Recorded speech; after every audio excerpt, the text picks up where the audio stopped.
Saya share screen dulu ya.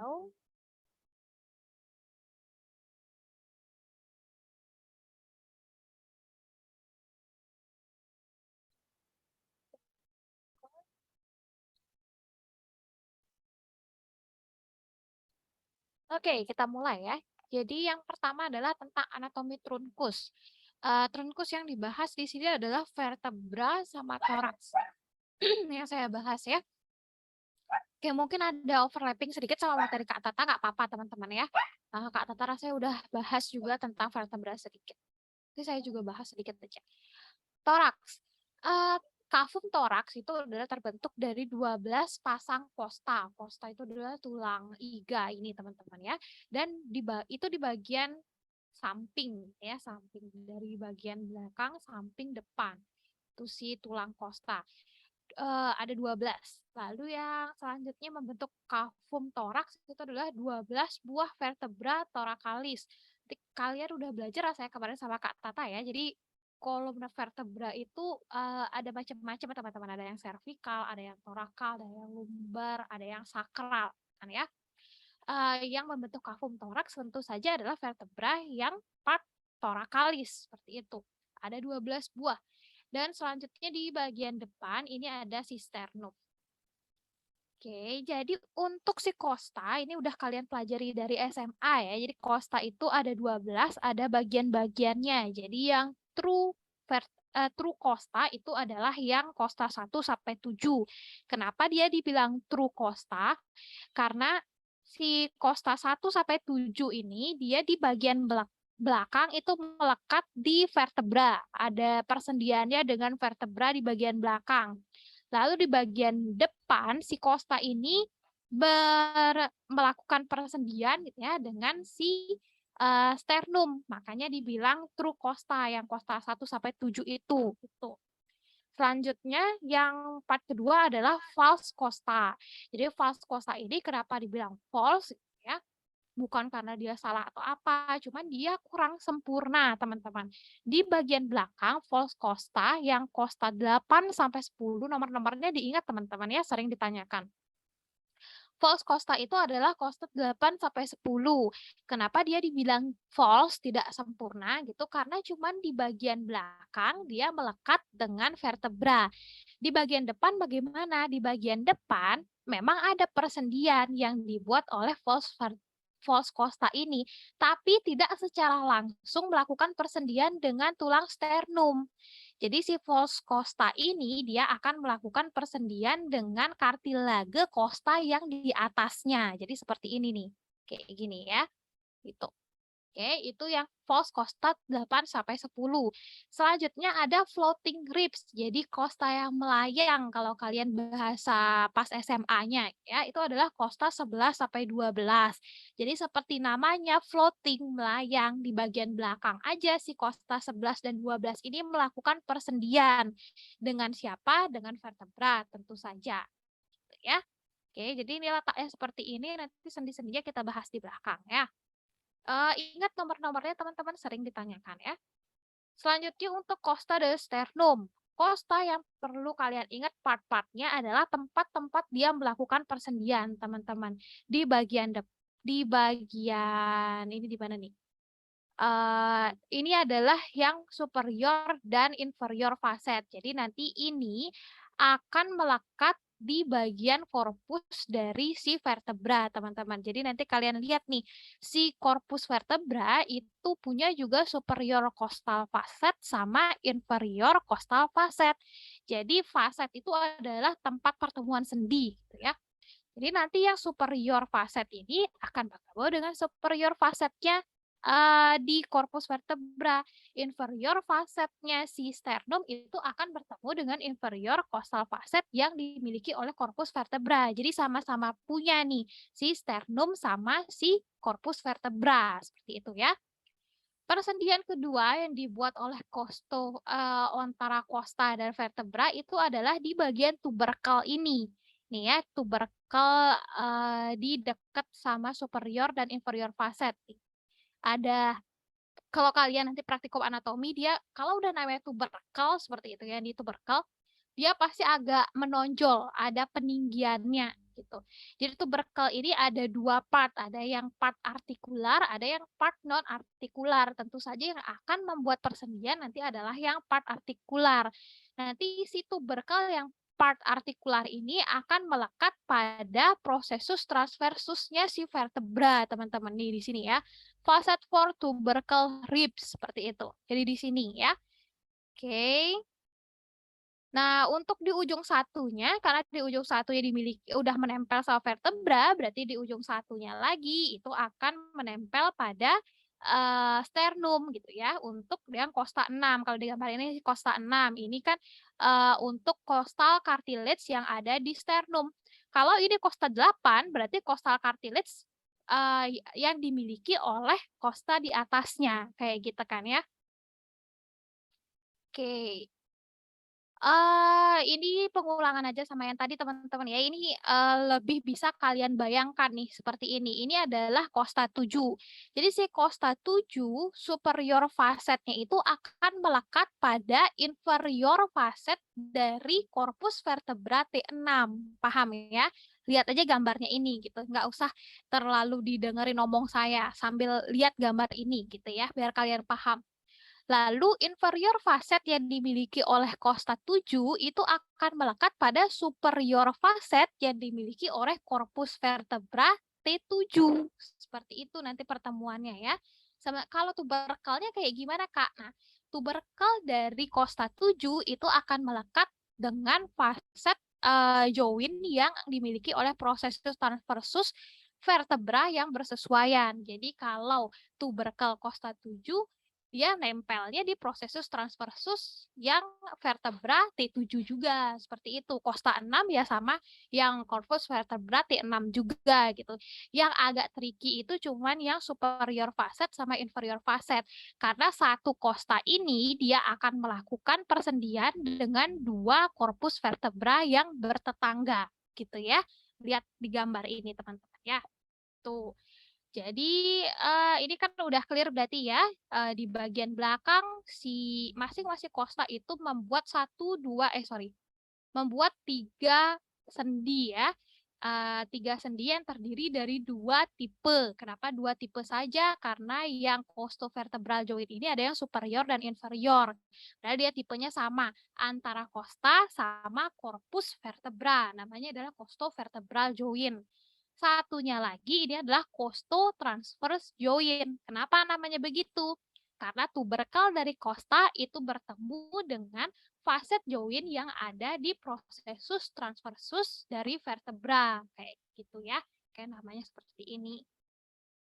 Oke, ini sama aja sama yang tadi teman-teman ya. Udah paham ya berarti ya ini si vertebra dia punya yang ini namanya corpus vertebra. Corpus itu body, tubuhnya ya. Yang bolong di tengah ini namanya adalah foramen vertebra. Pokoknya kalau udah anatomi, foramen namanya pasti dia bolong. Ya. Lalu ada prosesusnya punya 3 teman-teman. 2 prosesus transversus, 1 prosesus spinosus untuk si vertebra ini. Ya. Oke, selanjutnya. Nah, itu yang di belakang. Udah clear masalah persendian yang di belakang. Lalu sekarang kita ke depan. Untuk sternocostal joint itu ada 2 jenis teman-teman. Kosta 1 itu sifatnya adalah sinkondrosis. Kemarin ini kalian udah belajar juga sama Kak Tata ya. Kalau udah namanya sinkondrosis berarti persendian itu tidak bisa bergerak sama sekali ya. Kosta 1 itu kartilage kostanya akan bertemu dengan manubrium sterni. Jadi si sternum itu ya, dia punya 3 part, teman-teman, 3 bagian. Yang paling atas namanya adalah manubrium. Yang tengah ini namanya adalah corpus atau body. Yang paling belakang, ini lancip ini namanya adalah xiphoid process, processus xiphoideus. Ya. Kosta 1 tentu saja dia paling atas. Jadi nanti si kartilage dari kosta 1 itu akan bertemu dengan si manubrium sterni. Membentuk sendi yang namanya sinkondrosis. Sementara kosta 2 sampai 7 sisanya itu akan si kartilage kostanya akan bertemu dengan bagian dari sternum seperti itu ya. Kan cuma kosta 1 sampai 7 aja yang menempel di sternum, sisanya tidak ada yang menempel di sternum. Oke. Oke, selanjutnya adalah sternocostal joint. Berarti sternocostal joint antara tulang sternum dan costa dan kartilage costa seperti itu ya. Kalau costochondral joint berarti antara tulang sejati di costa dengan kartilage costa di ujungnya itu. Namanya adalah costochondral. Kartilage tulang mudanya itu ya, nama lainnya kondral. Seperti itu, makanya dibilang costochondral. Oke, selanjutnya ada interchondral joint. Interchondral joint ini akan dimiliki oleh false rib saja, teman-teman. Kenapa? Karena namanya interchondral, international. Berarti kan kalau international antara nation yang satu dengan nation yang lainnya. Sama, interchondral juga seperti itu, antara kondral yang satu dengan kondral yang lainnya. Siapa yang bertemu antar kartilage? Kan cuma false rib saja yang bertemu kartilage ya, dia bertemu dengan kartilage kosta yang di atasnya. Kalau si kosta sejati kan tidak seperti itu pertemuannya. Floating ribs juga tidak ada yang seperti itu pertemuannya ya. Jadi interchondral joint itu hanya dimiliki oleh false ribs saja. Oke, selanjutnya untuk otot dinding toraks. Kalau kita ngomongin tentang otot, teman-teman, ada 3 hal yang perlu kalian pahami tentu saja dan hafalkan. Ya, itulah susahnya dari anatomi. Menghafalnya banyak. Udah menghafal, kalian harus bayangkan juga. Ada origo, ada insersio, dan ada aksi. Saya akan provide kalian dengan tabelnya seperti ini, tapi saya nggak akan bacakan dan bahas satu-satu ya. Itu tanggung jawab kalian untuk menghafalkan nanti origo, insersio, dan aksinya. Tapi saya akan tetap leading kalian tentang beberapa otot yang penting-penting secara klinis gitu. Saya nggak akan bisa memastikan apakah otot yang saya sebutkan pasti keluar di soal atau tidak gitu. Cuman sejauh ini itu penting dan sering akan kalian temui saat klinis gitu. Jadi kalau misalnya udah saya sebut gitu, kalian prioritaskanlah untuk menghafalkan itu dulu, baru menghafalkan yang lainnya gitu ya. Oke, untuk otot dinding toraks itu ada otot inspirasi dan otot ekspirasi. Tidak semuanya, cuman beberapa ya. Untuk untuk otot inspirasi ada yang sifatnya aksesorius. Kalau udah namanya aksesorius berarti otot nafas tambahan. Kalau otot utamanya tidak bisa memprovide pernafasan yang semestinya, baru dia ikut berkontraksi ya. Jadi ada sternocleidomastoideus, ada scalene. Ini dibahas di materi Kak Tata ya, sternocleidomastoideus sama scalene. Tapi kalau kalian mau lihat di gambar ini nih ada kok. Ini sternocleidomastoideus di sini ya. Terus bertetangga dengan scalene. Kalau scalene agak susah kalian raba. Tapi kalau sternocleidomastoideus begitu kalian toleh raba kok dia akan berkontraksi ya. Terus sternocleidomastoideus dan scalene merupakan otot inspirasi aksesorius. Otot inspirasi yang utama itu adalah eksternal interkostal dan internal interkostal yang part interkondral. Jadi lihat di tabel ini teman-teman ya. Internal interkostal itu dia ada 2 part. Ada yang interosseous part, ada yang interkondral part. Jadi yang interosseous dan interkondral ini dia punya fungsi dan aksi yang berbeda, berkebalikan teman-teman. Interosseous itu untuk menurunkan kosta, interkondral untuk elevasi iga. Jadi kalau kalian ingat ini aja, kalian akan bisa logikakan yang mana untuk inspirasi, yang mana untuk ekspirasi. Kalau kalian mau inspirasi, pasti kalian akan memperbesar rongga dada gitu kan ya. Bagaimana caranya untuk memperbesar ruang dada kalian? Ya pasti tulang iganya itu harus diangkat gitu kan ya, dielevasi. Sehingga yang nanti merupakan otot inspirasi itu adalah yang interkondral. Sementara untuk otot ekspirasi itu adalah yang interosseous. Tapi mereka berdua ini sama-sama internal intercostal muscle, cuman beda part ya, gitu ya. Ingat ini teman-teman ya, jangan kebalik-balik ya. Sementara untuk eksternal interkostal itu pure dia termasuk ke masuk ke otot inspirasi. Dan ada satu lagi diafragma ya, otot diafragma untuk otot inspirasi. Kalau otot ekspirasi, kenapa di sini ada tambahan otot ekspirasi aktif? Karena sebetulnya proses ekspirasi itu merupakan proses yang pasif, teman-teman. Kecuali kita udah ekspirasi biasa, terus kita gituin lagi. Nah, itu baru otot ekspirasinya akan bekerja. Tapi kalau kita tarik nafas, buang nafas biasa saja, proses ekspirasi itu pasif. Jadi nggak perlu dibantu otot. Kalau proses inspirasi baru perlu dibantu otot. Kecuali kayak tadi saya bilang, kalian ada ekspirasi tambahan, kalian gituin lagi, nah itu ototnya akan bekerja gitu ya. Yang termasuk otot ekspirasi aktif itu adalah internal interkostal yang part interosseus dan otot-otot abdomen. Oke. Nanti origo insertio kalau udah saya merah-merahin, saya bahas gitu, prioritaskan untuk menghafal itu teman-teman ya. Oke, selanjutnya adalah bagian vertebra. Jadi vertebra ini udah tadi teman-teman ya, ada korpus, terus ada prosesus. Prosesus yang di tengah sendiri ini adalah namanya prosesus spinosus. Yang di samping kiri, samping kanan itu namanya prosesus transversus. Lalu ada pedicle ya. Jadi pedicle ini yang menghubungkan antara korpus dengan prosesus. Itu namanya adalah pedicle. Yang bolong namanya adalah foramen vertebral. Oke. Untuk vertebra itu ada 7. Nah, ini nomornya. Jumlahnya juga harus kalian hafal, teman-teman ya. Untuk yang servikal ada 7, yang torakal ada 12, lumbal 5, sakrum 5, koksik 4. Nah, hati-hati kalau sakrum sama koksik ya. Kalau sakrum sama koksik ini sebetulnya jumlahnya sama-sama 1 gitu.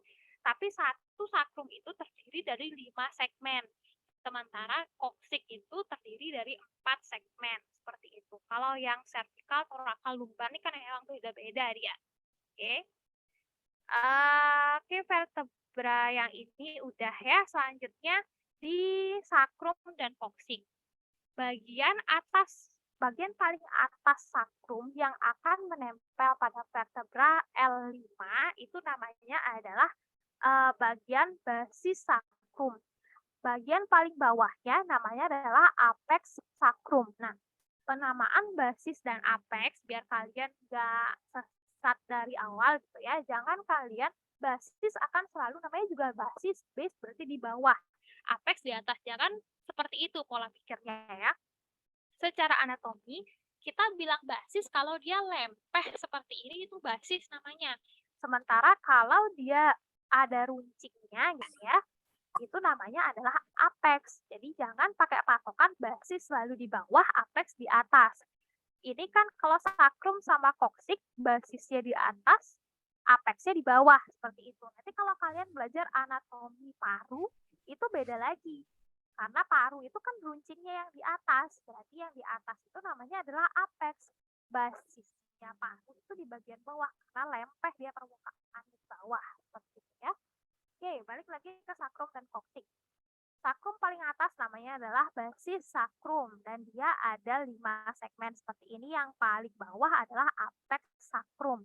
Basis sakrum akan melakukan persendian dengan vertebra L5 yang di atasnya adalah vertebra L5, sementara apex sakrum itu akan melakukan persendian dengan basis dari koksik. Karena basis koksik itu adalah bagian koksik yang paling atas. Yang paling bawah itu adalah apex koksik. Oke, ingat jumlah-jumlahnya teman-teman ya, sering ditanyakan. Selanjutnya otot dada, otot punggung, otot dada tadi udah. Untuk otot punggung nanti kita akan bahas di materi selanjutnya teman-teman ya. Oke, selanjutnya ini adalah sedikit tentang otot abdomen. Nah, untuk otot abdomen, ini semuanya penting teman-teman. Jadi kalau ada waktu gitu ya, mulailah menghafal dari sekarang ya. Kalau misalnya kalian ada acara online apa gitu, bawa dah tabel-tabelnya ini biar kalian nggak ngapalinnya satu ya. Halo? Maaf menyela, suaranya makin kecil Kak. Oh, suaranya makin kecil ya? Iya, nggak kedengeran. Dari tadi nggak kedengeran? Dari tadi slide sebelumnya sih. Ini ya, otot dada, otot punggung. Iya. Oke, yang awal-awalnya kedengeran ya. Sekarang kedengeran nggak? Kedengeran Kak. Oke oke, sorry. Dia makin turun ya kayaknya saya deh megangnya makin kecil ya. Nanti diiketin lagi ya kalau kecil lagi ya. Oke, otot dada dan otot punggung di materi selanjutnya teman-teman ya kita bahas. Nanti tabelnya ada di sana. Selanjutnya untuk otot abdomen ini sebetulnya semuanya penting, semuanya relatif sering ditanyakan teman-teman ya. Kecuali yang ini quadratus lumborum ini nggak terlalu sering sih, special case saja dia dikeluarin. Tapi 1, 2, 3, 4 ini sering, entah urutannya yang ditanya. Dari dalam keluar, dari luar ke dalam urutannya seperti apa kayak gitu atau misalnya ditanyakan origo, insersio, atau aksinya. Jadi nanti kalian jangan sekali-sekali belajar anatomi itu H-1 ya. Sekarang kalau misalnya ada acara online gitu ya, mulailah mencicil untuk menghafalkan ini ya, terutama otot. Kalau tulang tuh masih bisa kalian nggak terlalu hafalkan, cuma bayangkan. Tapi kalau otot harus kalian hafalkan. Caranya menghafal adalah nanti kalian sandingkan slide tabel ini sama slide gambarnya ini, teman-teman ya. Jadi nanti kalian bisa lihat realnya itu seperti apa, origo dan insersionya. Kalau kalian punya aplikasi 3D-nya itu dan kalian otaknya spasialnya main, itu boleh juga gitu ya. Soalnya ada beberapa tipe orang yang spasialnya nggak terlalu bagus. Jadi kalau lihat 3D itu makin pusing. Jadi kenalilah dirimu dari sekarang gitu. Kalian lebih suka 2 dimensi atau 3 dimensi. Jangan ikut-ikutan teman gitu ya. Karena hal ini juga terjadi pada saya. Saya spasialnya kurang. Tapi karena semuanya mainnya seperti itu, saya memaksakan diri untuk belajar anatomi seperti itu. Amburadul jadinya nanti gitu ya. Jadi jangan sampai kalian seperti saya. Oke, yang mau saya tekanin adalah urutannya, teman-teman. Eksternal, internal, transfer abdominis, sama rectus abdominis ini ada urutannya, gitu ya. Terutama yang 1, 2, 3 ini. Kalau rectus abdominis ini di bagian tengah dia memang sendiri, gitu. Tapi kalau yang 1, 2, 3 ini berlapis-lapis. Lapis paling luar sesuai namanya, eksternal, oblik. Sesuai namanya eksternal berarti dia paling luar, oblik berarti arahnya dia miring-miring seperti ini gitu ya. Di bawahnya eksternal oblik itu ada internal oblik. Namanya juga internal berarti dia lebih di dalam dan dia miring-miring juga oblik seperti ini ya. Lihat di sini ini eksternal oblik cut. Jadi dipotong untuk bisa menunjukkan internal oblik yang di dalamnya gitu. Terus di dalamnya internal oblik lagi namanya adalah transverse abdominis. Namanya transverse berarti dia seperti ini ya, transversal lurus-lurus seperti ini gitu ya. Ini adalah bagian dalamnya. Jadi 1, 2, 3 urutannya dari luar ke dalam ya. Nanti hati-hati kalau soalnya nanya dari dalam keluar tinggal dibalik saja. Rectus abdominis ini ada di bagian tengah dia teman-teman, sendiri dia di bagian tengah. Kalau kalian lihat cowok-cowok yang suka nge-gym, perutnya six packs, itu ini si rectus abdominis yang terbentuk ya. Namanya rectus, kalau udah namanya rectus itu berarti dia arah seratnya juga lurus-lurus ya. Oke, quadratus lumborum ini di bagian belakang sini. Agak jarang dia ditanyakan. Psoas mayor, psoas minor ini kalau di kampus lain ya saya pernah dapat soalnya itu ditanya ininya posisinya. Jadi jeblek dikasih gambar terus disuruh nentuin psoas mayor yang mana, psoas minor yang mana. Tapi kalau kakak kelas kalian rasanya nggak ditanya sih psoas mayor, psoas minor ini. Coba kalau jaga-jaga silakan ya. Silakan dipelajari yang psoas itu. Iliakus nggak usah. Oke, selanjutnya adalah tulang. Bentar ya teman-teman yang anjing saya mulai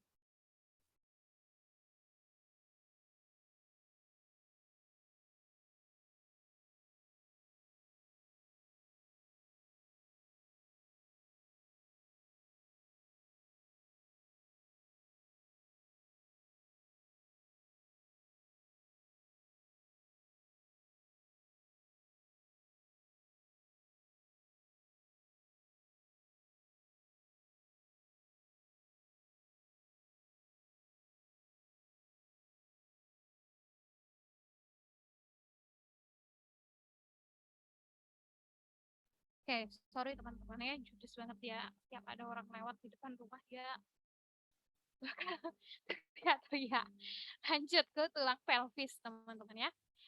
Tulang pelvis itu terdiri dari 3 tulang ya. Jadi yang paling besar itu namanya adalah ilium, lalu ada ischium, lalu ada pubis.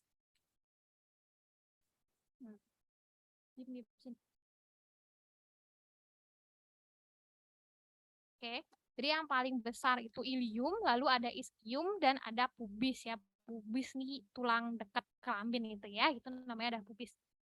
Nah, yang perlu kalian ingat adalah yang ini terutama sias ya. Spina iliaca anterior superior. Kenapa? Karena sias ini sangat penting sebagai marker untuk saat kalian melakukan pemeriksaan fisik, teman-teman. Kalau kalian raba bagian hip kalian ya, ada satu tulang yang paling menonjol sekali rasanya. Nah, itulah sias dia ya. Jadi misalnya kalian mau cari belajar tentang appendicitis, radang usus buntu.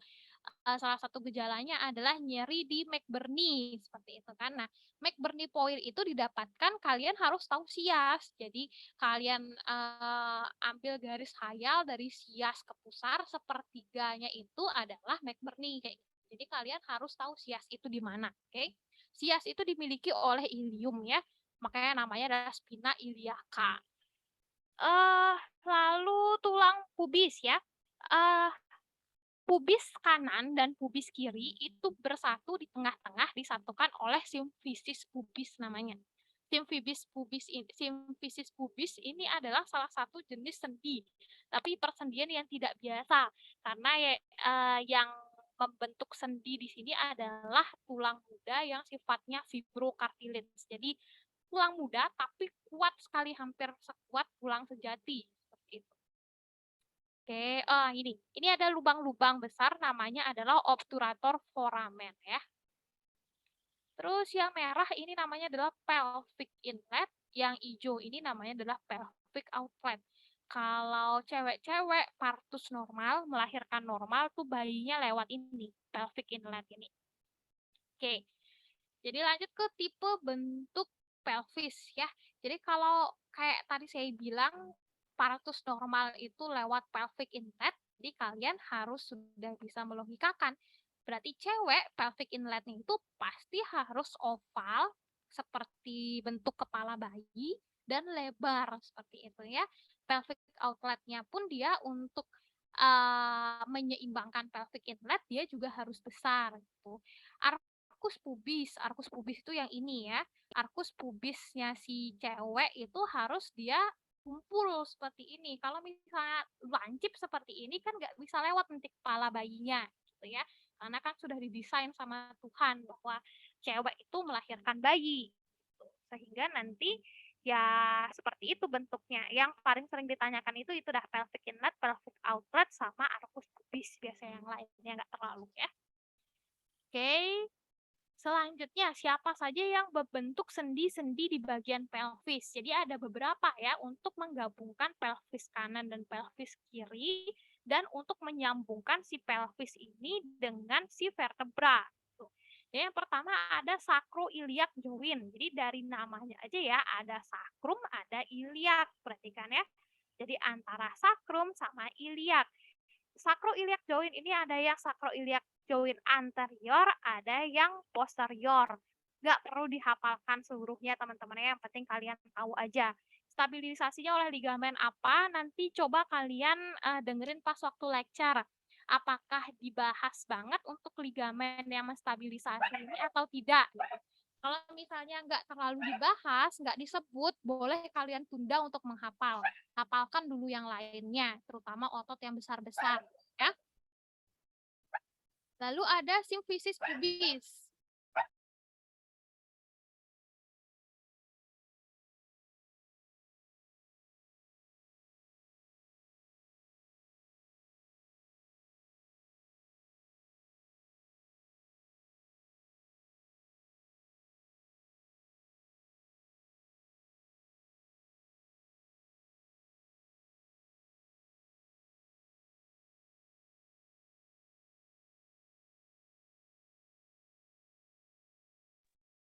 Oke, lalu ada sifisis pubis kayak udah tadi saya bilang ya. Jadi dia persendian yang spesial karena terdiri dari diskus fibrocartilage. Lalu ada lumbosakral joint. Kayak namanya berarti dibentuk dari lumbal sama sakrum ya. L5 sama S1 tentu saja. Lalu sakrokoksigeual joint kayak namanya antara sakrum sama koksik. Jadi sakrum yang paling ujung bagian apa? Bagian apex. Koksik yang paling pangkal itu siapa? Berarti bagian basis koksik. Jadi pertemuan antara apex sakrum dan basis koksik seperti itu. Nanti ligamennya silakan disesuaikan teman-teman ya. Saya sudah cantumkan di sini keperluan untuk dihafalkan atau tidak itu silakan kalian menyikapi ya. Lecture-nya di kampus itu seperti apa. Kalau memang ditekankan sekali ya silakan dihafalkan. Tapi kalau misalnya memang dibahas sepintas lalu saja, ya dahulukan yang lain ya. Anatomi banyak soalnya nanti. Kalian harus pintar-pintar memilah. Untuk otot pelvis jarang ditanya ya, nggak usah terlalu dihafalkan. Boleh dihafalkan, saya nggak larang, tapi hafalkan dulu yang lain. Kalau udah hafal yang lain yang terutama saya tanda-tandai gitu ya, silakan hafalkan itu. Selanjutnya untuk anatomi ekstremitas inferior. Jadi ekstremitas inferior itu nanti akan dibentuk sama si pelvis sama tulang femur, fibula, tibia, dan pedis namanya. Jadi telapak kaki dan jari kaki itu bahasa anatominya adalah pedis. Kalau telapak tangan, jari tangan itu namanya adalah manus. Oke. Untuk si pelvic tadi kan udah dibahas ya sepintas. Yang penting untuk membentuk ekstremitas inferior dari si pelvis ini namanya adalah acetabulum. Kalau udah ditanda-tandai seperti ini, kalian kudu ingat gitu ya.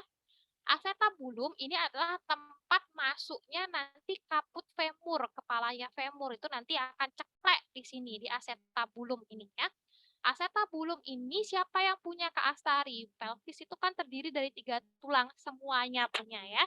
Jadi baik ilium, ischium, dan pubis itu membentuk si acetabulum. Jadi acetabulum ini nggak ada yang punya, mereka bertiga ada yang punya gitu ya. Nggak ada kepemilikan personal. Oke, selanjutnya adalah bagian femur. Di sini udah mulai harus hati-hati teman-teman ya. Kalian harus ingat struktur apa yang di lateral, struktur apa yang di medial, struktur apa yang di superior dan inferior. Selain tentu saja struktur apa yang membuat persendian. Oke? Untuk di bagian femur superior tentu saja akan ada kaput femur. Kaput itu kepala atau head ya. Kaput femur ini nanti akan melekat pada acetabulum untuk membuat persendian. Lalu setelah kepala kayak kita kan ada lehernya ya, ada neck femur. Nah, selanjutnya masih di area superior itu ada namanya trochanter, teman-teman ya. Trochanter di bagian lateral femur itu ada trochanter mayor atau greater trochanter. Berarti dia adalah trochanter yang lebih besar. Sementara bagian yang di medial femur itu adalah namanya lesser trochanter atau trochanter minor. Lebih kecil dia ini penonjolannya. Ini kan besar seperti ini kecil. Ya. Sekali lagi teman-teman, trochanter mayor di lateral, trochanter minor di medial dari femur ya. Oke, itu adalah bagian superior, lalu bagian sini adalah column femur. Column femur atau badinya si femur ya, atau femoral shaft itu bisa juga ya. Nah, selanjutnya di bagian inferior. Kalau bagian inferior ini ada beberapa juga yang perlu kalian ingat. Si condyle, condyle, dan epicondyle. Kalian boleh ingat salah satu aja teman-teman. Saran saya sih ingat yang condyle ya. Di sekitarnya condyle namanya adalah epicondyle. Kayak gitu aja ya. Kalau ini gampang ingatnya teman-teman, asal kalian ingat condyle itu di inferior. Namanya dia itu udah nggak tricky. Lateral condyle berarti yang di bagian lateral. Sementara medial condyle itu adalah di medial. Ya. Lalu si femur ini di depannya akan melekat patella, tulang lututnya itu ya. kalau kalian lihat dari belakang nanti pas waktu praktikum anatomi, antara medial dan lateral kondil itu akan ada fossa interkondilar. Kalau udah fossa itu berarti cekungan, teman-teman ya. Itu namanya adalah fossa. Interkondilar berarti antar kondil. Oke. Selanjutnya adalah tibia dulu ya. Nah, kalau tadi kalian belajar si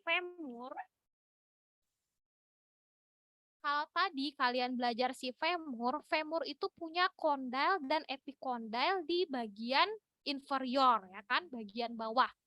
Kalau tibia kebalikannya, teman-teman. Tibia itu akan punya lateral dan medial kondil di bagian superior, bagian atasnya. Kenapa seperti itu?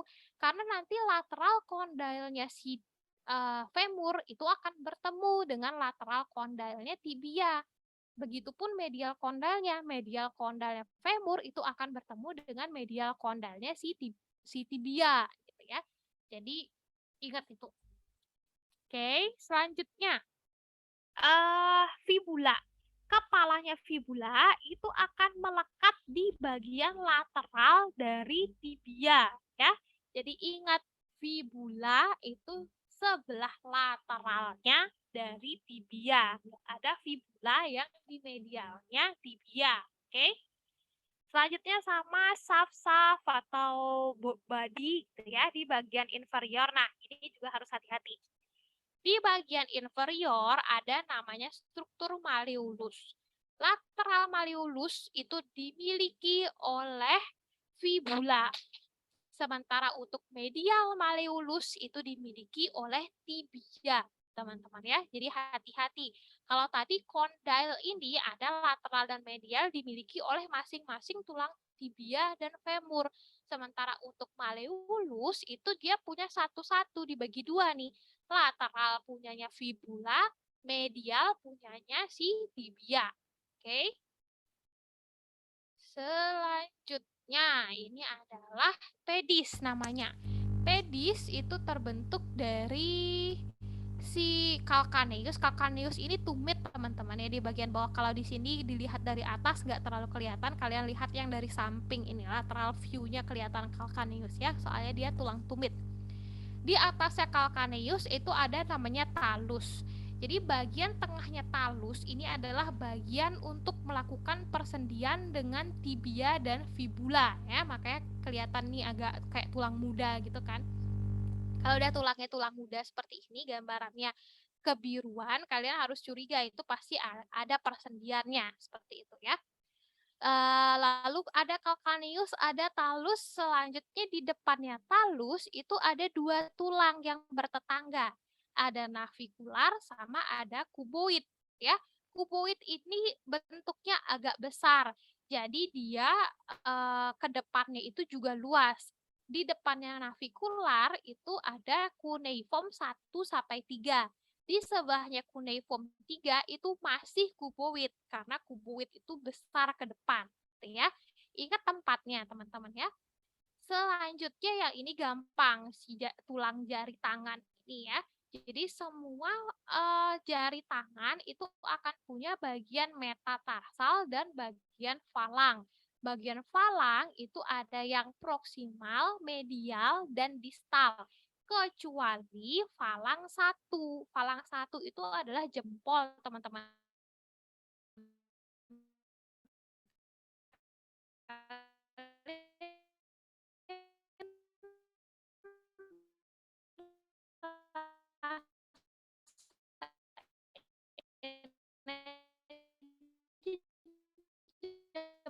Jempol kalian ini kalau yang kan yang bisa kalian gerak-gerakan. Tapi kalau itu Oh, si maaf Kak falang Astari. 1 punya proksimal sama distal saja ya. Macet ya tadi Tadi ya. macet-macet Kak. Dari mana Feby macetnya? Dari yang bagian palangnya Kak, palang satunya. Falang 1, oke. Jadi semua falang itu punya bagian metatarsal dan falang, gitu ya. Bagian falang itu ada proksimal, medial, dan distal, kecuali falang 1. Falang 1 itu hitungannya adalah dari jempol. Baik di pedis maupun di manus, falang 1 itu tidak memiliki medial falang. Coba aja kalian gerakin ya, jempol kalian tuh cuman ada 2 aja bagian yang bisa digerakin kan, kalau yang lainnya kan ada 3 part kan, tuh. Jadi falang 1 itu tidak memiliki medial falang, jadi dia cuma proksimal sama distal saja ya. Kalau yang 2 sampai 5 itu punya lengkap, proksimal, medial, distal, oke? Oke, udah gitu aja teman-teman untuk yang si pedis. Lalu untuk persendiannya, hip joint itu adalah sendi peluru, jadi multiaksial. Kalian bisa tendang ke depan, ke samping, tendangan cikomek ke belakang, samping kanan, samping kiri, terserah, bisa-bisa baik ya. Jadi kayak tadi ya saya bilang, dia adalah pertemuan antara kaput femoris dan acetabulum. Untuk stabilisasinya silakan ya dibaca. Oke, selanjutnya untuk sendi lutut. Sendi lutut ini terdiri dari beberapa artikulasi. Artikulasi itu persendian ya.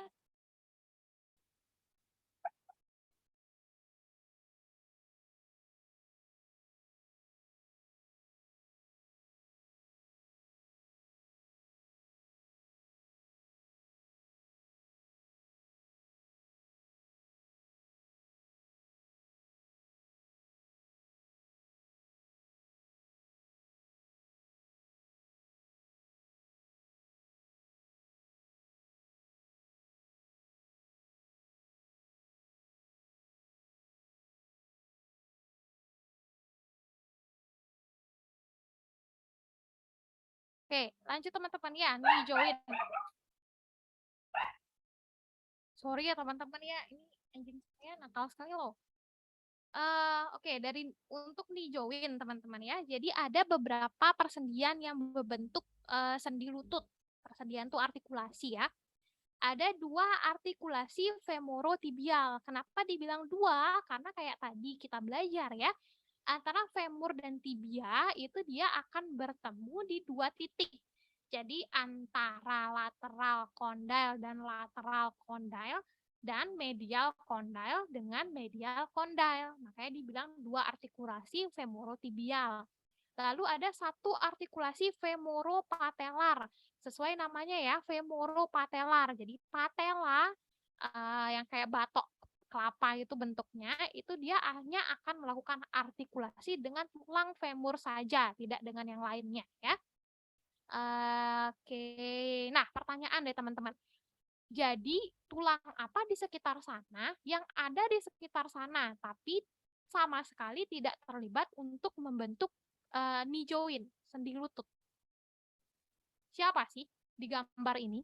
Dia ada sih di sana, tapi tidak membentuk sendi lutut. Fibular ya, Kak? Ya, betul. Fibula ya. Jadi hati-hati, fibula itu tidak merupakan tulang yang membentuk sendi lutut ya, teman-teman ya. Sendi lutut itu terbentuk dari femur, tibia, dan patella. Oke, selanjutnya tibiofibular joint antara tibia dan fibula. Untuk tibia dan fibula ini karena dia tulang panjang, jadi tempat persatuannya itu juga banyak teman-teman. Ada di superior, ada inferior, dan ada di bagian tengah. Di bagian tengah ini nanti dia akan dilekatkan ya, kedua tulang ini dilekatkan oleh struktur ligamen. Namanya adalah bukan ligamen sih ya, dia kayak membran teman-teman. Kalau dibilang ligamen juga bukan ligamen, namanya adalah interosseous membran ya. Ini juga ada di ekstremitas atas, nanti kita akan belajar. Karena dia tulang panjang, jadi kalau misalnya di bagian tengah ini tidak dilekatkan satu sama lainnya, gampang banget jadinya nanti dia memisah. Nggak cukup cuma di superior dan inferiornya saja. Jadi tipe sendinya ini juga persendian namanya teman-teman, walaupun tulangnya tidak secara langsung bertemu, namanya adalah sindesmosis ya. Oke, dibentuk dari interosseous membran. Yang di bagian superior namanya juga tibiofibula, berarti antara head of fibula sama bagian lateral dari tibia ya, karena fibula selalu di bagian lateralnya tibia. Tapi bukan di lateral condyle-nya sih ya, cuman di facet joint di lateral dekat lateral condyle, tapi nggak pas di sana. Lalu untuk inferior tibiofibular joint juga di dekat lateral malleolusnya fibula, tapi bukan di sana gitu ya. Nama nama joinnya, nama struktur spesifiknya nggak ada. Cuman dibilang inferior tibiofibular sama superior tibiofibular. Cuman ada facet joinnya aja antara tulang tibia sama fibula gitu. Oke, selanjutnya ankle ya. Yang membentuk ankle itu adalah si cruris sama talus. Tentu saja kayak tadi di anatominya, teman-teman. Cruris itu adalah sebutan untuk fibula dan tibia. Jadi tibia dan fibula jadi satu, kita bilang cruris. Kalau misalnya ada yang jatuh terus kita minta ronsen. Ronsen cruris itu maksudnya adalah ronsen tibia dan fibula. Sama kayak di sini, talocrural berarti antara talus dan cruris, tibia dan fibula. Ujung distal dari tibia dan fibula itu dia akan sama-sama melekat di bagian talusnya yang tadi lebar banyak ada kartilagenya itu teman-teman. Jadi distal tibia dan fibula itu akan melekat di sana. Nah, si fibula tadi kan dia punya lateral malleolus kan. Lateral malleolusnya fibula itu akan bertemu dengan lateral dari talus, bagian lateral dari talus ya. Sementara bagian medial malleolus yang dimiliki oleh tibia nanti dia akan bertemu dengan bagian medial dari talus, seperti itu. Itulah yang membentuk talocrural articulation. Oke, otot ekstremitas inferior terutama yang regiogluteal ya kalian ini gluteus maximus ya sama quadratus femoris. Pelajari yang itu. Piriformis boleh. Jadi ada 3 ya, terutama gluteus maximus, piriformis sama quadratus femoris. 3 itu prioritaskan. Silakan pelajari lainnya kalau yang 3 itu sudah hafal mati ya. Oke, nah untuk quadriceps femoris hafalkan keempatnya. Jadi quadriceps femoris itu adalah sekumpulan otot gitu ya. Sekumpulan otot yang terdiri dari otot-otot 4 ini. Quadriceps femoris namanya quadriceps karena terdiri dari 4 otot ini. Terdiri dari rectus femoris, factus lateral, factus medial, factus intermedius. Pelajari, hafalkan, sangat sering keluar ya. Oke, yang ini nggak terlalu nih teman-teman, boleh kalian ya nantilah ya kalau udah hafal yang lainnya baru hafalin itu. Ini juga.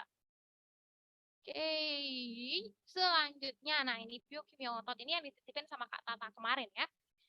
Jenis-jenis otot itu udah kalian pelajari dari SMA kan. Kalau otot skelet namanya adalah striated muscle karena muscle fibernya itu kayak berlurik-lurik seperti itu ya. Muscle fibernya sejajar kayak bergaris-garis. Kalau yang otot jantung dia bercabang, sementara otot polos dia kayak gelondong namanya ya. Oke, itu kalian pasti udah tahu banget. Selanjutnya, oke, sebelum ke protein sarkomer, kita bahas ini dulu. Oke, ini adalah satu otot, teman-teman ya. Satu otot, misalnya kalau kalian pernah lihat daging apa aja, daging sapi, daging babi gitu, pasti ada gelondong ototnya seperti ini kalian lihat kan. Nah, kalau gelondong ototnya itu dipotong di bagian tengah, nanti akan kelihatan fasikulus-fasikulusnya ya.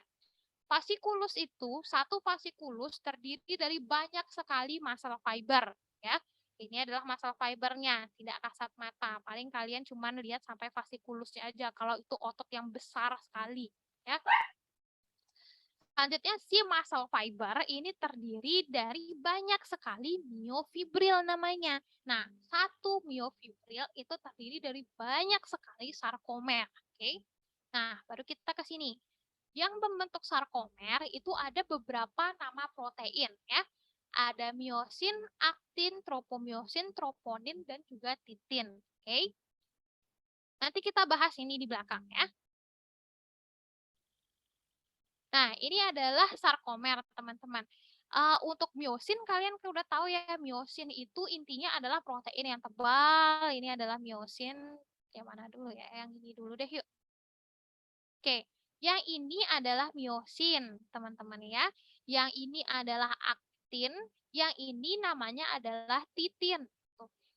Titin ini fungsinya adalah untuk menstabilisasi garis set yang membatasi sarkomer. Sehingga saat nanti sarkomernya ini memendek, tidak lepas antara garis set satu dengan garis set yang lain gitu, saat memendek dan saat memanjang. Tuh, jadi garis set ini distabilisasi, disangga oleh si titin. Gitu ya. Dia kayak pegas, dibilang kayak pegas ya. Oke, nah selanjutnya kan udah tahu ya miosin yang tebal, aktin yang tipis. Selanjutnya kita bahas tentang garis-garisnya ini ya. Pita A itu adalah pita yang gelap. Jadi pita gelap ini punya baik si miosin, filamen tebal maupun filamen tipis. Makanya dia gelap karena ada miosin yang terang, yang tebal. Sementara untuk pita I ini adalah garis pita yang terang. Kenapa dibilang pita terang? Karena dia hanya memiliki filamen tipis saja.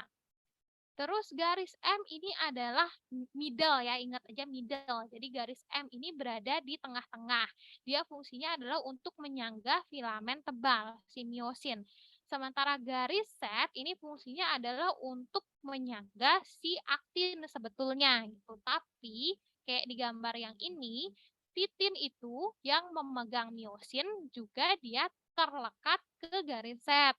Jadi untuk statement yang ini ya gimana ya, nggak 100% benar sih menurut saya ya.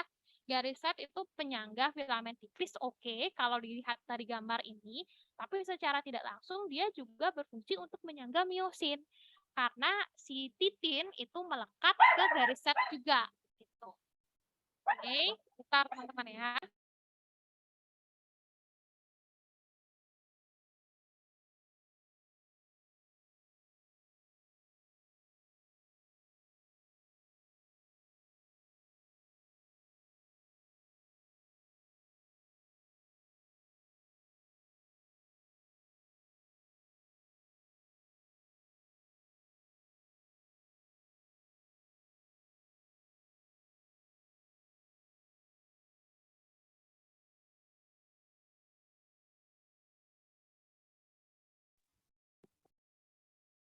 Oke, selanjutnya teman-teman ya, satu sarkomer. Yang mana aja disebut satu sarkomer? Satu sarkomer itu apapun yang terdiri antara satu garis set dengan garis set tetangganya itu adalah satu sarkomer. Ya, oke. Dari gambar yang ini teman-teman, kalian udah nanti aja deh. Nanti aja setelah kalian lihat videonya baru saya tanya lagi ya. Oke, selanjutnya oke ini udah ya. Filamen tebal itu adalah miosin, filamen tipis. Nah, yang nggak kelihatan di gambar tadi itu adalah tropomiosin dan troponin ya. Tropomiosin dan troponin ini adalah komponen filamen tipis. Jadi bersama-sama si aktin ada lagi komponen troponin dan tropomiosin namanya ya. Nanti kita bahas di belakang. Kita ke miosin dulu. Miosin ini dia punya dua kepala, teman-teman ya. Dua kepalanya ini terdiri yang satu tempat pengikatan aktin. Jadi yang merah, kepala merah ini fungsinya dia cuman untuk kencan bertemu dengan aktin, itu saja.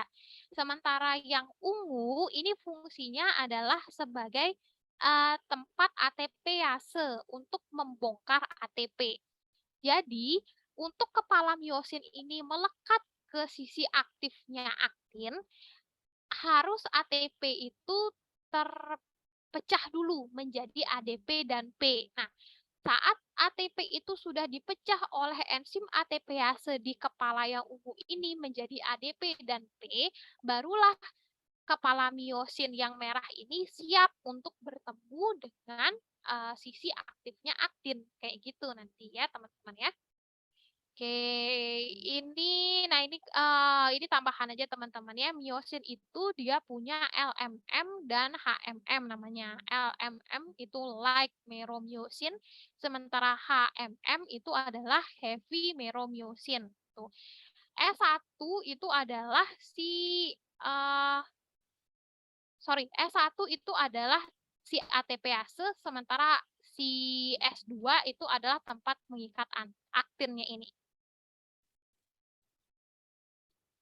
Oke, selanjutnya untuk filamen tipis. Jadi ada aktin ini ya.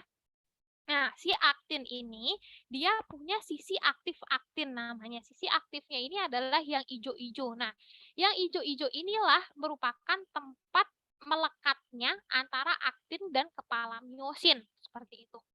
Saat si otot itu tidak teraktivasi, maka sisi aktifnya aktin yang ijo-ijo itu akan ditutupi oleh tropomyosin namanya. Tropomyosin ini ya.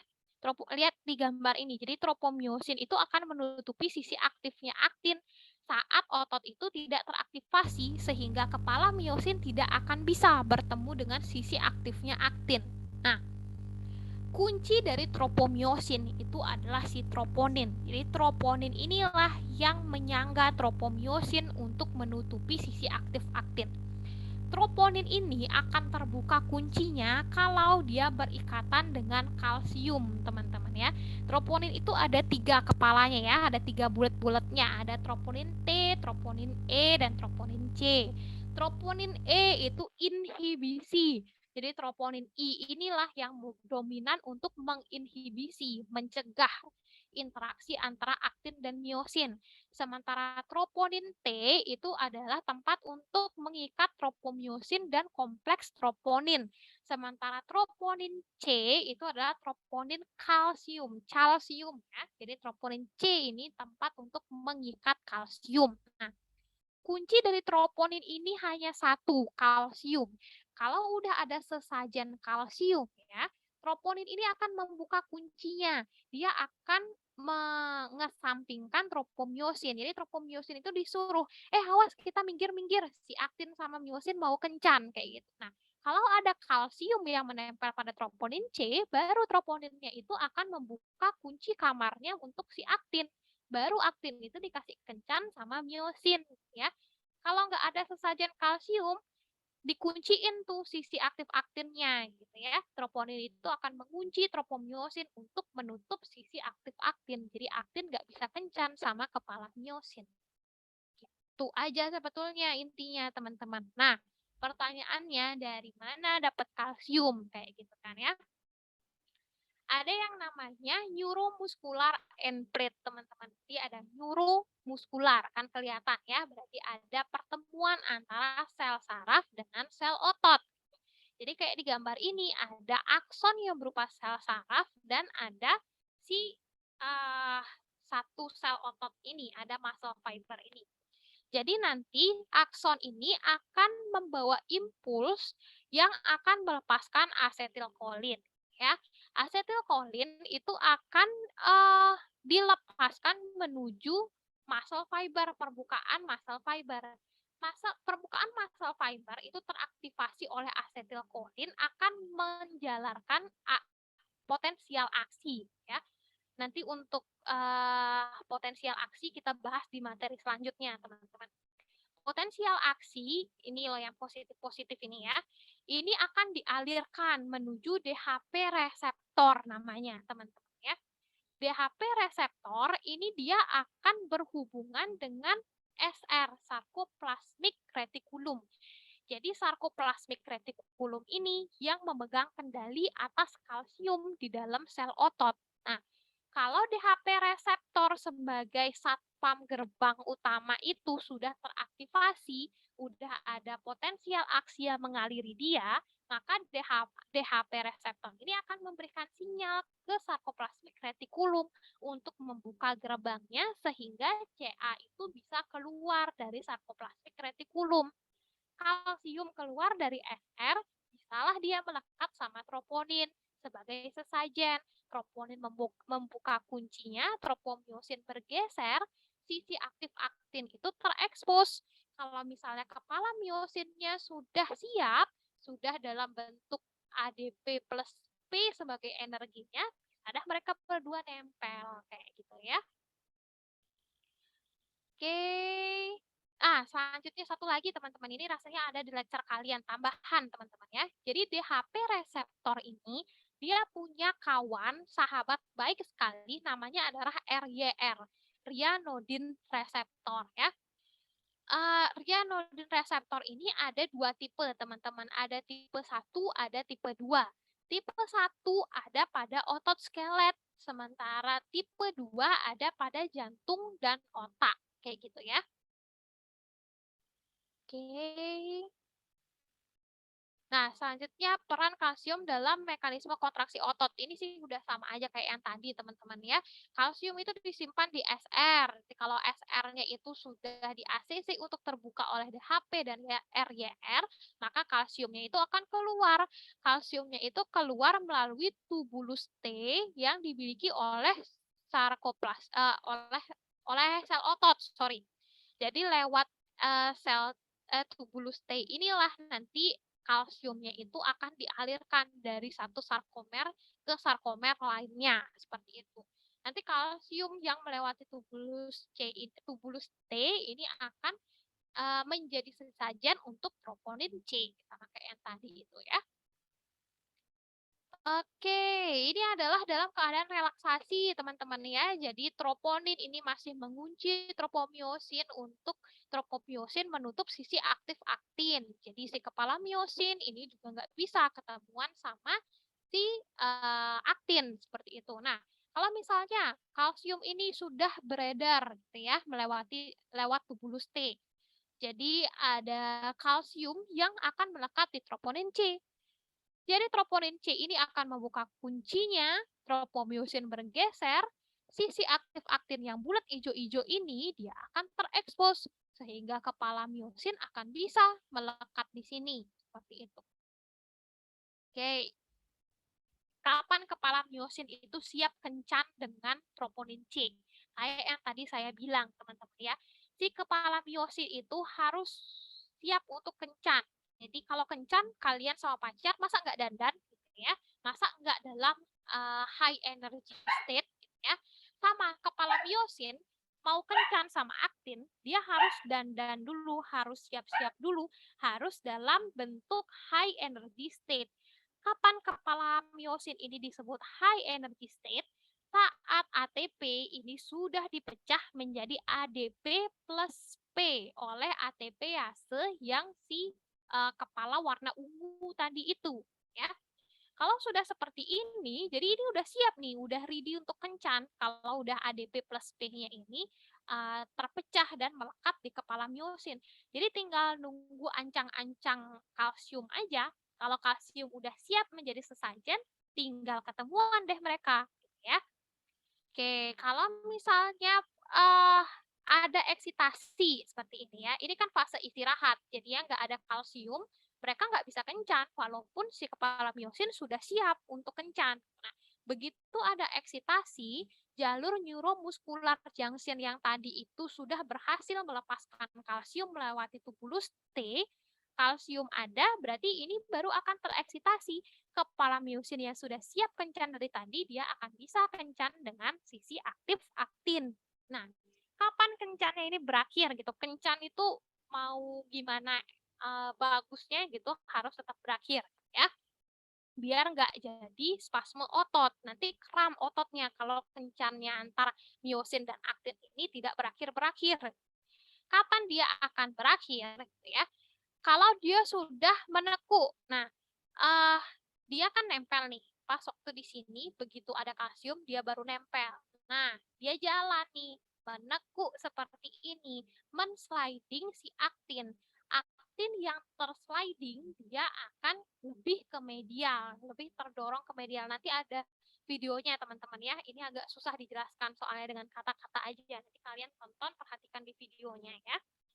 Sehingga nanti karena aktinnya ribuan aktin ini bersamaan dia tersliding ke medial, sarkomer itu dia akan memendek seperti itu ya. Itulah yang membuat otot itu berkontraksi seperti itu. Kapan kontraksi otot alias kencan antara myosin dan aktin ini lepas? Saat ADP plus P-nya ini, ADP plus P-nya ini sudah digunakan untuk menekuk dan mensliding aktin dan datang ATP yang baru seperti itu. Setelah dia menekuk, mensliding aktin filamen ke bagian medial, ADP plus P-nya ini udah habis digunakan, dia akan lepas, digantikan oleh ATP yang baru. Nah, ATP yang baru saja melekat di kepala miosin itulah sebagai sinyal berakhirnya kencan antara miosin dan aktin. Jadi begitu ada ATP yang menempel di sini, mereka langsung lepas ya antara sisi aktif aktin dan kepala miosin. Nah, nanti oleh kepala si miosin yang warna ungu itu, ATP ini akan dipecah lagi karena dia kan sebetulnya enzim ATPase ya. ATP ini akan dipecah lagi menjadi ADP plus P. Udah ada dia high energy state lagi. Tinggal menunggu instruksi dari kalsium, boleh kencan atau tidak. Terulang lagi siklusnya. Jadi seperti itu teman-teman ya. Oke. Oke, selanjutnya. Ya, gimana, Feby? Mau tanya, berarti kalau misalnya otot sedang berkontraksi, itu membutuhkan ADP plus P, sedangkan kalau relaksasi itu membutuhkan ATP, itu kayak? Ya, betul, seperti itu ya. Jadi power stroke itu saat ini si kepala miosin mengkayuh, dalam tanda kutip mengkayuh si aktin, itu adalah saat ADP plus P ini dilepaskan, meninggalkan kepala miosin. Jadi ADP plus P ini diperlukan untuk mengawali power stroke itu. Gitu. Nanti harus ada ATP yang baru melekat, baru dia bisa relaksasi. Makanya kenapa kalian pernah dengar jenazah pasti ada kaku mayat namanya kan? Kaku mayat itu kan ototnya berkontraksi terus. Kenapa seperti itu? Karena nggak ada ATP-nya lagi, namanya udah meninggal orangnya itu, seperti itu. Itulah namanya kaku mayat pas waktu awal-awal itu. Memang nanti setelah nanti otot-otot protein di ototnya itu terburai, baru dia akan ada relaksasi seperti itu si jenazahnya itu. Tapi bukan karena ada ATP, karena protein ototnya itu sudah rusak, nggak punya makanan lagi gitu. Kaku mayatnya itu terjadi ya karena nggak bisa lepas si aktin dan miosin ini karena nggak ada produksi ATP lagi seketika saat orang itu meninggal kayak gitu. Itu ya. Jadi yang diperlukan untuk relaksasi betul ATP ya. Mau tanya lagi, Kak. Untuk tadi yang masalah Rianidin, kalau nggak salah yang sahabatnya DHP reseptor itu, dia tugasnya apa ya, Kak? RYR. RYR itu menemani DHP reseptor. Jadi RYR ini dia melakukan interaksi dengan DHPR untuk menutup atau membuka si kanal kalsiumnya si sarkoplasmik retikulum. Gitu. Itu fungsinya RYR. Dia beda tipe. Terima kasih, Kak. Iya, sama-sama. Tipe 1 RYR tuh ingat hanya ada pada otot skelet, yang tipe 2 RYR itu ada pada jantung dan otak, gitu ya. Oke. Ada lagi yang mau ditanyain? Kurang lebih teman-teman udah mau selesai nih. Nanti dah ya, tak pending dulu pertanyaannya ya. Nanti kalian habis nonton video baru tanya lagi ya. Oke, selanjutnya. Otot adalah konsumen utama bahan bakar dan ATP. Oke, wir pasti kalian tahu ya. ATP itu pasti banyak sekali dikonsumsi oleh otot karena otot memerlukan kontraksi relaksasi siklusnya ini ya perlu ATP. Seperti itu. ATP untuk kontraksi otot dihasilkan dari glikolisis, fosforilasi oksidatif, atau kreatin fosfat. Kalian baru saja belajar ini ya. Ini 1, 2, 3, 4. Kalian udah belajar. Yang mana yang paling cepat? Yang paling cepat tentu saja yang kreatin fosfat. Karena kreatin fosfat ini kan tinggal ngambil tabungan saja, nggak buat baru. Kalau glikolisis dan fosforilasi oksidatif kan dia buat baru. Seperti itu ya. Jadi nanti kalau misalnya ditanyakan yang mana jalur yang paling cepat untuk menghasilkan ATP, jawablah jalur kreatin fosfat ini. Oke? Oke, gitu aja. Nanti untuk kuisnya silakan dijawab sendiri. Kalau misalnya ada masalah, silakan tanyakan teman-teman ya. Jangan dulu lihat kuncinya, ini udah saya sediain si kuncinya ya. Saya lupa hapus sebetulnya. Jadi silakan dulu kalian jawab tanpa kunci, jangan nyontek dulu, habis itu baru cocokkan nama kuncinya ya. Kalau ada masalah silakan chat ya. Oke, selanjutnya kita nonton video. Sebentar.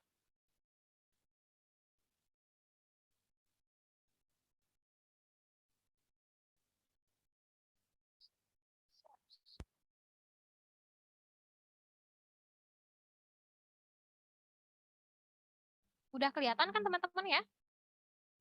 Sudah, Kak. Oke. An action potential introduced at the neuromuscular junction is propagated along the sarcolemma of the skeletal muscle.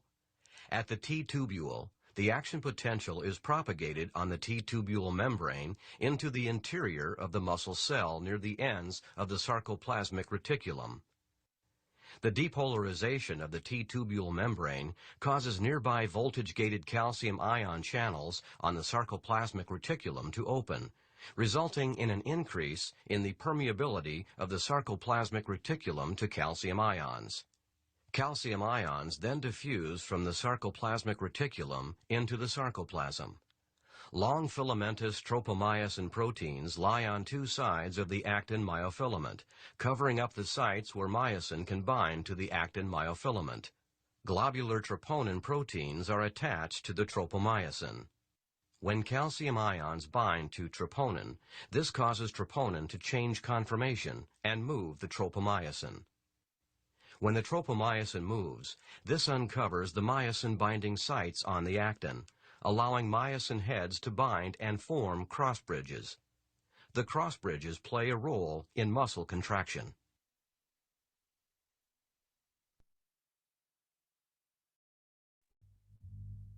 Jadi gitu ya teman-teman ya. Jadi power stroke-nya si kepala miosit itu mensliding si aktin untuk ke bagian tengah. Jadi kebayangkan kalau sarkomer ini yang bagian ungunya ini dibawa ke tengah, jadi sarkomernya itu akan memendek seperti itu ya. Karena si filamen aktin itu akan ke tengah. Jadi seluruh part dari filamen aktinnya ini dia akan overlapping dengan miosin pada saat sarkomernya itu memendek atau ototnya berkontraksi. Ya. Pertanyaannya yang mau saya tanyakan sebentar. Ini udah saya record kan ya? Udah ya? Aduh, bagus deh kalau belum ke-record. Bentar. Pertanyaan yang mau saya tanyain itu kira-kira kalau gambarannya seperti itu, kok ini? Bentar.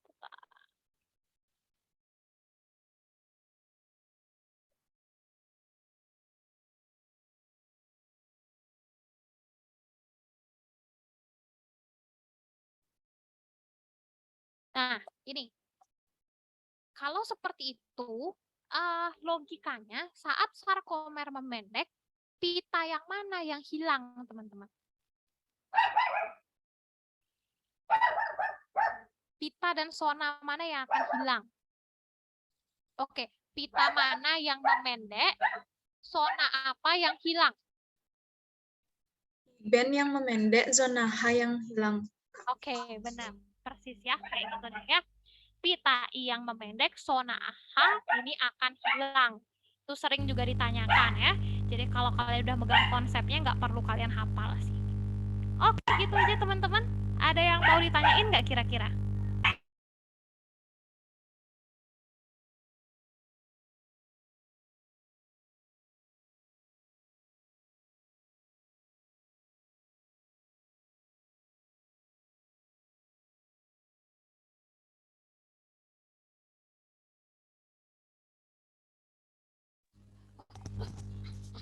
Ada yang mau ditanyain teman-teman kira-kira? Coba cek dulu catatannya.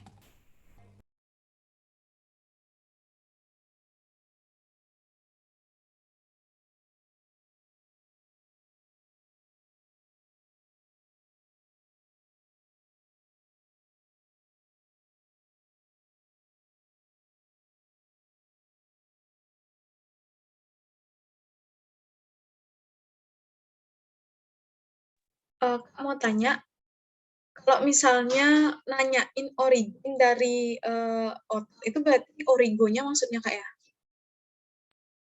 Kalau nanyain origo dari otot gitu. Kalau pertanyaannya origin dari sebuah otot, iya. berarti origo Kak ya? Origo, betul. Origo ya. Oke Kak.